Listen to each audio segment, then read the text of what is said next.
আমার আমার ভুল হয়েছে যে আমি সংসার করতে চেয়েছি। তিনি ক্ষমা চান এবং শাকিব খানের সঙ্গে সংসার করতে চান। এ কারণে শাকিব খানের বাড়িতে যান বুবলি।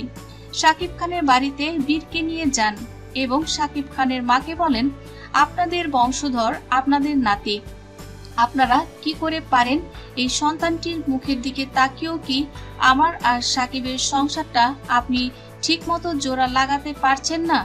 তখন শাকিবকে সম্মান দিয়ে আমি থাকতে চাই এবং আমি এক্সপেক্ট করেছিলাম যে তিনি সম্মান দেবেন, কিন্তু তিনি যদি আমাকে তার সন্তানের মাকে অসম্মান করে যদি তিনি তার পুরুষত্ব জাহির করতে চায়, এটা আমার সোসাইটির কাছে আমার প্রশ্ন যে আসলে কোনো কিছুতেই কি তার কোনো কন্ট্রিবিউশন ছিল না। যে বাজেভাবে আমাকে ইঙ্গিতমূলক কথা বলছেন, তাপসের সঙ্গে আমার প্রেম, আমাকে নাকি সে হাতে নাতে ধরেছে, আমার নামে স্ক্যান্ডাল আছে, এগুলো একজন স্বামী হয়ে তার মুখ দিয়ে কি করে বের হয়? শাকিবের বিবেক বুদ্ধি নিয়ে আমার প্রশ্ন আছে। তার তো এর আগেও আমি অনেক স্ক্যান্ডাল শুনেছি। আমরা এই স্ক্যান্ডালটা তো তাপসের ওয়াইফ নিজে বললেন এবং সেটার অডিও আমরা শুনলাম সবাই, এবং আমার তো আমি নাই বললাম। আর ওইগুলো হয়তো তাদের ওয়াইফরা বলেননি বা এতটা ছড়ানোর আগেই হয়তো বা অনেক ঘটনা তিনি ঘটিয়ে দিয়েছেন, যেটার কারণে এই ঘটনাগুলো আর ছড়ায়নি। আমি দুইবারই কিন্তু এই ঘটনাগুলোয় আমি অনেক কিছু কিন্তু আমার ঘাড়ে নিয়েছি, আমার উপর দিয়ে দোষ চেপে গেছে, আমি কিন্তু চুপ করে বসেছিলাম। শাকিব খানকে এবার চরম অপমান করে বুবলি বললেন, আমার মনে হয় শাকিবকে ডাক্তার দেখানো উচিত, আর এর জন্য দায়ী অপু বিশ্বাস।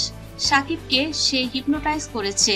শাকিবকে অপু যাই বলে সে তার কথা মতো চলে, বইয়ের আঁচল ধরে থাকে শাকিব, এমনটি দাবি করলেন শবনম বুবলি। বলেন, এই পুরুষের পুরুষত্ব নিয়ে আমার প্রশ্ন আছে। উনি ওনার পুরুষত্ব প্রমাণ করতে চান, এটা কি আসলে প্রমাণিত হবে? উনি আমাকে অনেকগুলো এলিগেশন দিয়েছে যে উনি ওনার বাসা থেকে আমাকে বের করে দিয়েছে। পুরুষের পুরুষত্ব, তার ওয়াইফকে, তার সন্তানের মাকে তিনি বাসা থেকে বের করে দিয়েছেন, এটা কি তার পুরুষত্ব প্রমাণ পেয়েছে?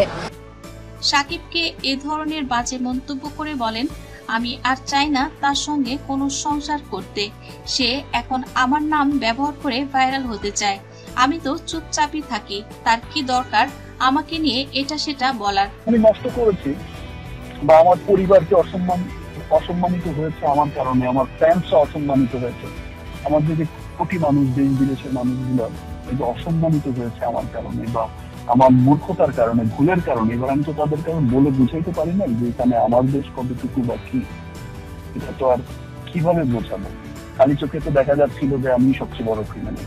যে উনি, কারণ ওনার তো সিনেমা নিয়ে কথা বলার কথা, ওনার মুভি ভালো গিয়েছে, সেই মুভি নিয়ে কথা বলার কথা, তিনি আরেকটা নতুন মুভি শুটিং শুরু করেছেন, সেটি নিয়ে কথা বলার কথা, কিন্তু সবকিছু বাদ দিয়ে ওনার মনোযোগটা থাকে সবসময় আমাকে মানে কিভাবে হেয় প্রতিপন্ন করা যায়। এটা কোনো আসলে এটার অন্য কোনো আমি জানি না যে কেন উনি এরকম করছে।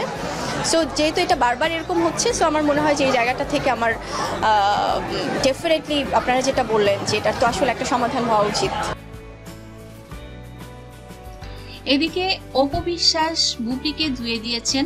তিনি বলেন, বুবলির এত সাহস হয় কি করে শাকিবকে নিয়ে এ ধরনের কথা বলে?